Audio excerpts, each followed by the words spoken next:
Hello everyone, welcome to my YouTube channel study planner. मैं आपको provide करूँगी science के सभी टॉपिक के लेसन प्लान।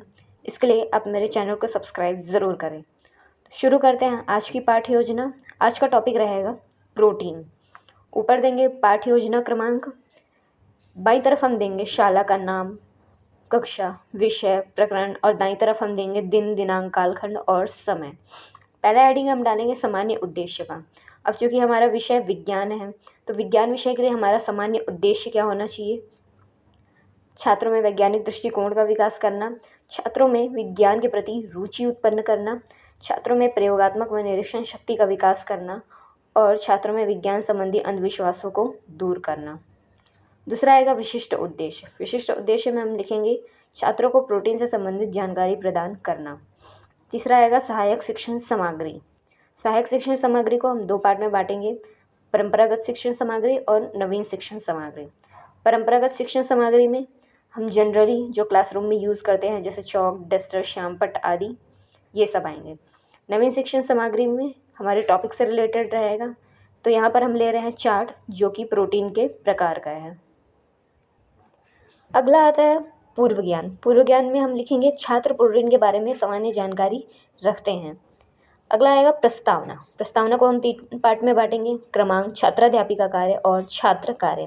इसमें हम बच्चों से प्रश्न करेंगे जो उनके पूर्व ज्ञान से संबंधित होगा और उनके पूर्व ज्ञान को लेते हुए हम उन्हें अपने मेन टॉपिक तक लेकर आएंगे। तो पहला प्रश्न हम करेंगे, हम भोजन के रूप में कौन सी चीज़ें लेंगे? बच्चे बताएंगे दाल, चावल, रोटी, सब्जी आदि। दूसरा प्रश्न हम करेंगे, इन सभी जैसे दाल, चावल, रोटी, इन सभी से हमें क्या मिलता है? बच्चे बताएंगे इनसे हमें प्रोटीन, कार्बोहाइड्रेट, विटामिन आदि मिलते हैं। तीसरा प्रश्न हम करेंगे, प्रोटीन हमें किन से मिलता है? बच्चे बताएंगे प्रोटीन हमें दाल, सोयाबीन आदि से मिलते हैं। चौथा प्रश्न हम करेंगे, प्रोटीन के बारे में आप क्या जानते हैं या इनके बारे में बताएं। ये बच्चों के लिए समस्यात्मक प्रश्न होगा और यहीं से हमारा शुरू होगा उद्देश्य कथन। तो उद्देश्य कथन में हम लिखेंगे, छात्रों आज हम प्रोटीन के बारे में सामान्य अध्ययन करेंगे। अगला हम देंगे शिक्षण विधि। शिक्षण विधि क्या होती है? शिक्षण विधि होती है पाठ प्रस्तुतिकरण का तरीका। तो यहाँ पर हम लिख रहे हैं व्याख्या सह प्रदर्शन विधि। दूसरा आता है, अगला है शिक्षण प्रविधि। शिक्षण प्रविधि होता है पाठ प्रस्तुतिकरण के तरीके को इंटरेस्टिंग बनाने के लिए जिस प्रविधि का उपयोग हम करते हैं वो है शिक्षण प्रविधि।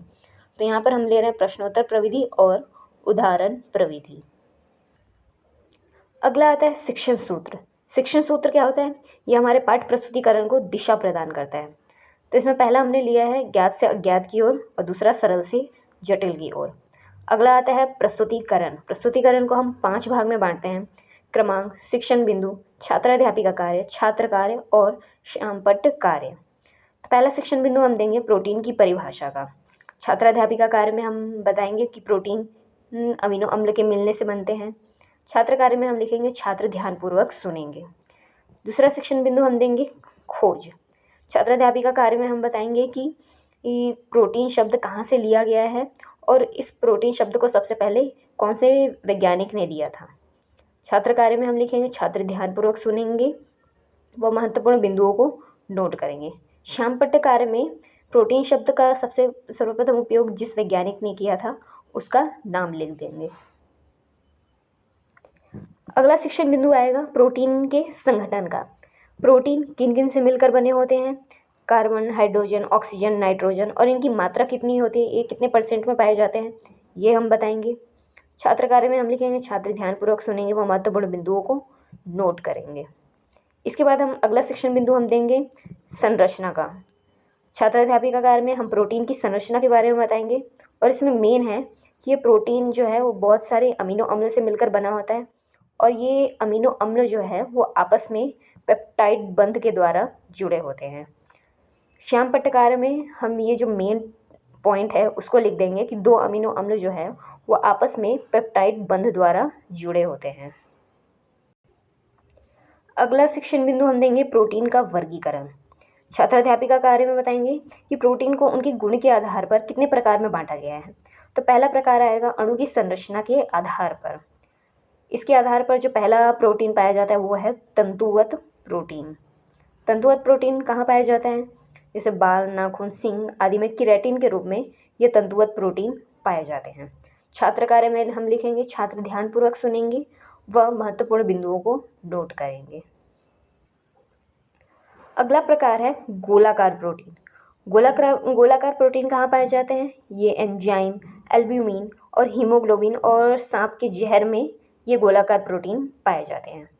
दूसरा जो वर्गीकरण किया गया है वो रासायनिक संगठन के आधार पर किया गया है। तो इसमें आते हैं सरल प्रोटीन और संयुग्मी प्रोटीन। छात्र कार्य में हम लिखेंगे छात्र ध्यानपूर्वक सुनेंगे व महत्वपूर्ण बिंदुओं को नोट करेंगे। रासायनिक संगठन के आधार पर जो आखिरी प्रकार है वो है व्युत्पन्न प्रोटीन का। इसके बाद अगला शिक्षण बिंदु हम देंगे प्रोटीन के कार्य का। छात्राध्यापिका कार्य में हम बताएंगे कि प्रोटीन जीव तत्व की संरचना का मुख्य घटक है। यह एंजाइम के रूप में बायोकैटलिस्ट या जैव उत्प्रेरक का कार्य करता है। शरीर में बनने वाला प्रतिरक्षी भी एक प्रकार का प्रोटीन है और प्रोटीन आवश्यकता पड़ने पर टूटकर शरीर को ऊर्जा भी देते हैं। ये सभी प्रोटीन के कार्य हैं। छात्र कार्य में हम लिखेंगे छात्र ध्यानपूर्वक सुनेंगे व महत्वपूर्ण बिंदुओं को नोट करेंगे। अगला आता है बोध प्रश्न का। इसे हम 3 पार्ट में बांटेंगे, क्रमांक, छात्राध्यापिका कार्य और छात्र कार्य। इसमें हम बच्चों से प्रश्न करेंगे। हमने प्रोटीन के बारे में जितना भी कुछ पढ़ाया है उससे संबंधित हम यहाँ पर बच्चों से प्रश्न करेंगे। तो छात्राध्यापिका में हम प्रश्न करेंगे और छात्र कार्य में बच्चे उनके उत्तर बताएंगे। अगला आता है पुनरावृत्ति प्रश्न। पुनरावृत्ति प्रश्न में भी हम बच्चों से प्रश्न पूछेंगे। इसके बाद आता है प्रयोग। प्रयोग में पहला है कक्षा कार्य। कक्षा कार्य में हम बच्चों को कक्षा में कराने के लिए सही जोड़ी मिलाओ या मल्टीपल चॉइस क्वेश्चन पर बेस्ड प्रश्न देंगे जिसे बच्चे वहीं पर करेंगे। और अगला हम देंगे गृह कार्य। गृह कार्य में हम बच्चों को एक प्रश्न देंगे। नीचे लिखेंगे प्रवेशक हस्ताक्षर और छात्राध्यापिका हस्ताक्षर। तो ये था प्रोटीन के लिए पूरा एक लेसन प्लान। धन्यवाद।